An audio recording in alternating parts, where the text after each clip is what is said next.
Damn Big's Union Smack is back, sort of.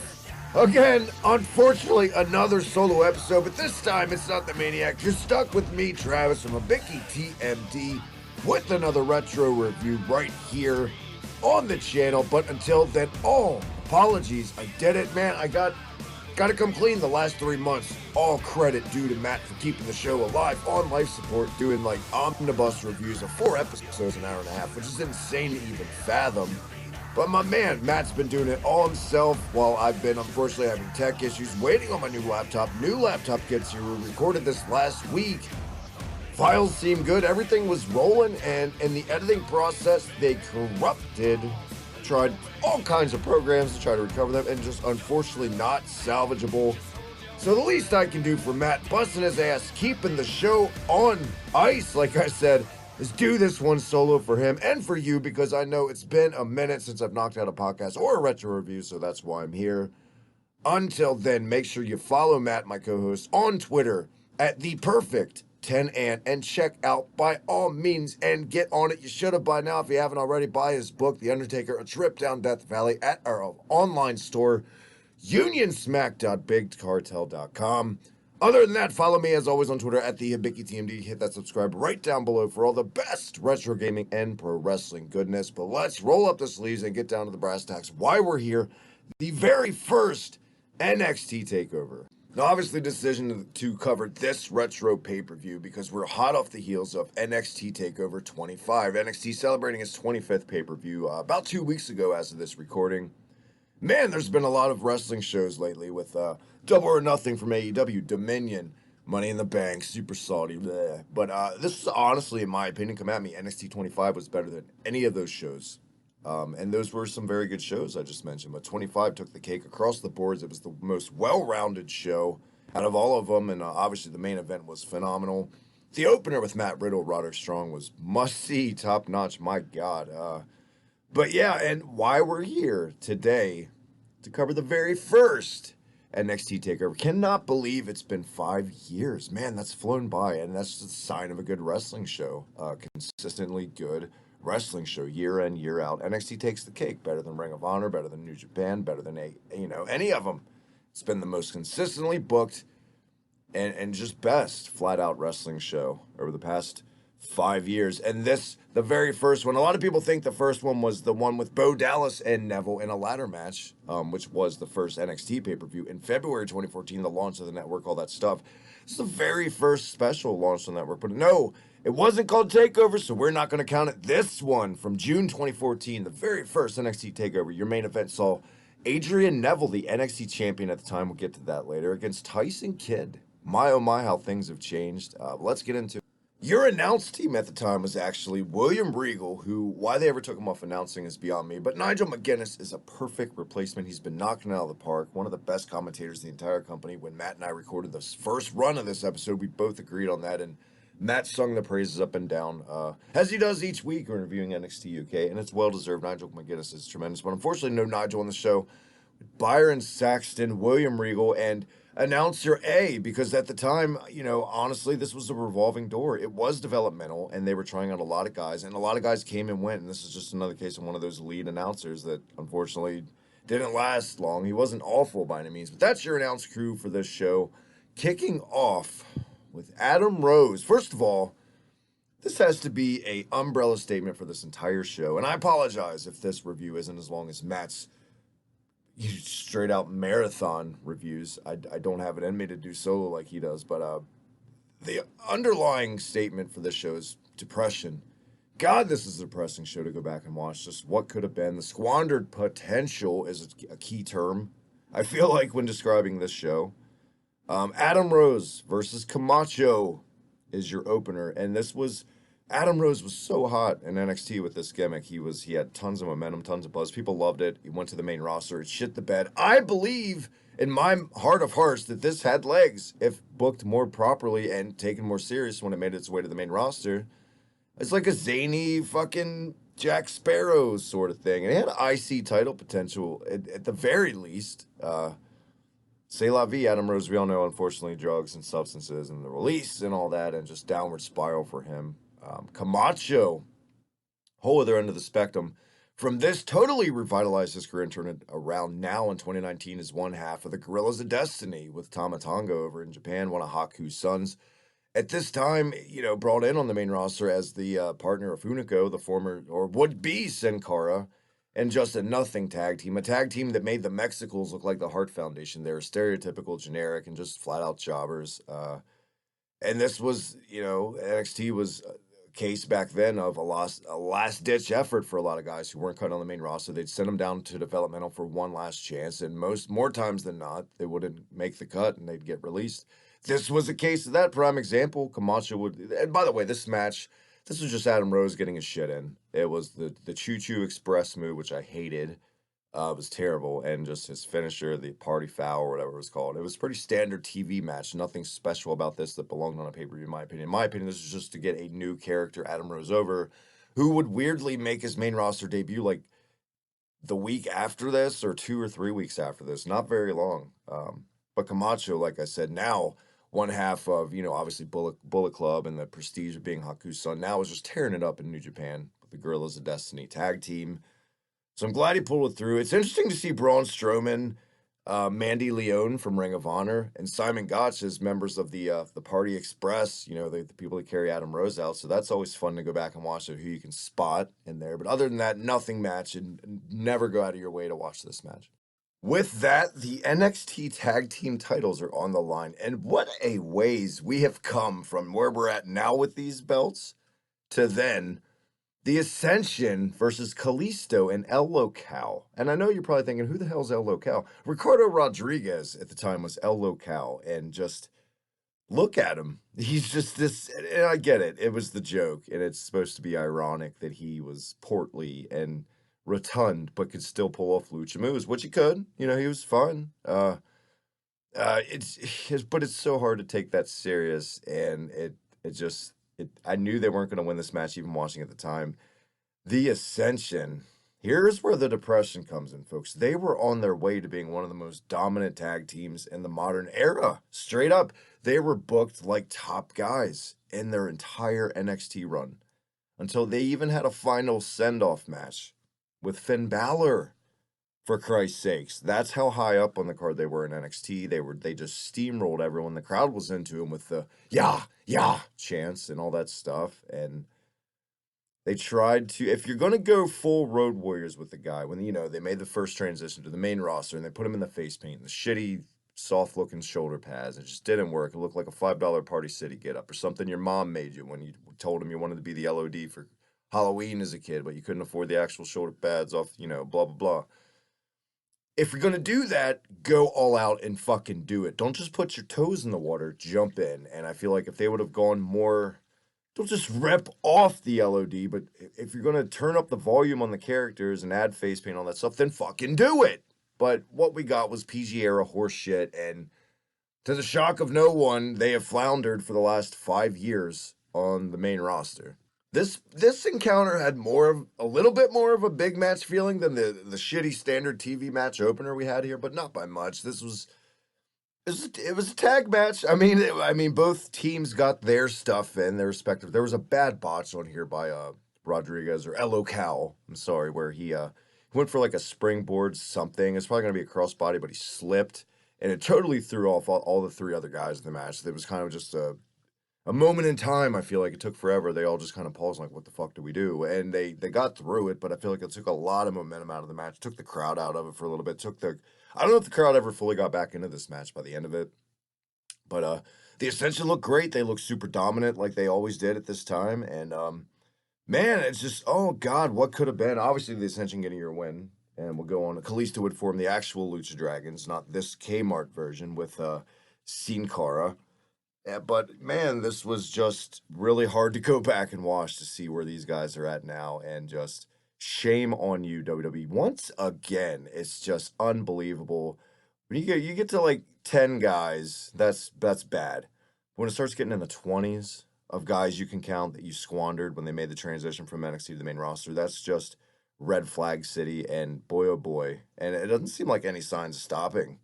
God help the Viking Experience, War Raiders, whatever you want to call them. May God have mercy on their careers now that they're there.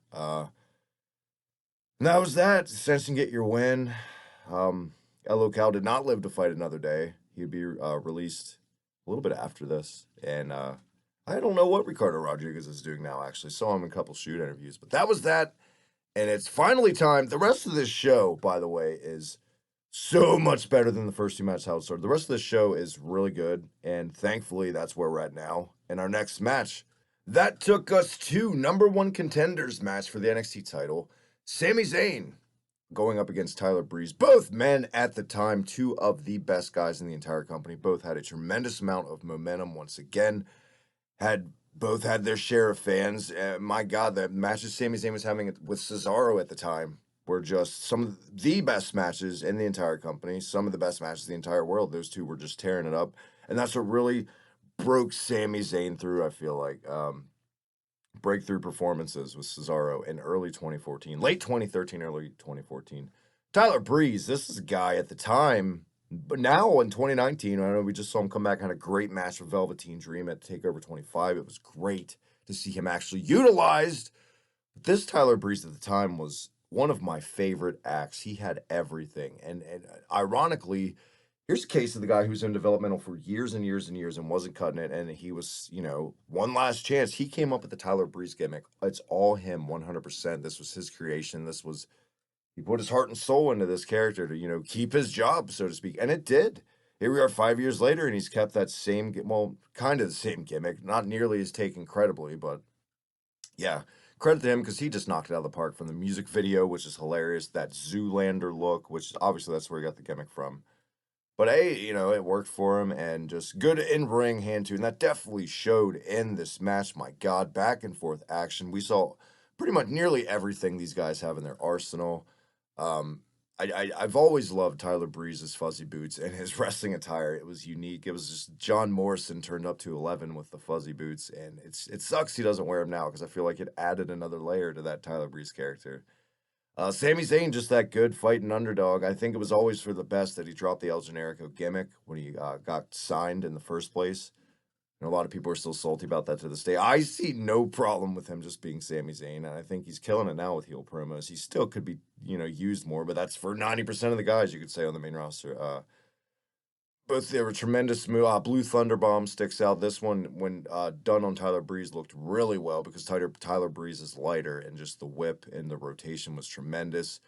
The beauty shot, Tyler Breeze gets the clean win here, by the way, which is crazy to think. Sami Zayn would win the NXT title in our Evolution at the very end of this year on NXT. But this obviously Tyler Breeze would never capture the NXT title. They would have like a fatal four-way match somehow in the storyline, if I remember correctly, got tweaked. Like the next one was Takeover Fatal Four-Way or something. So it was like him, Zayn, Neville, and Tyson Kidd for the title, which Neville will retain again. But this match was, dare I say, match of the night. We got a strong candidate for that coming up actually right next. But this match was great, and this one wasn't as hard to go back and watch and as depressing because, these guys are still really good today. But man, just to think how far we've come, it's kind of come full circle. Totally has come full circle for Tyler Breeze, but we'll see what the future lies for both of these guys. Hopefully they're taken seriously once again like they were in this match. And this is a glimpse of the possibilities.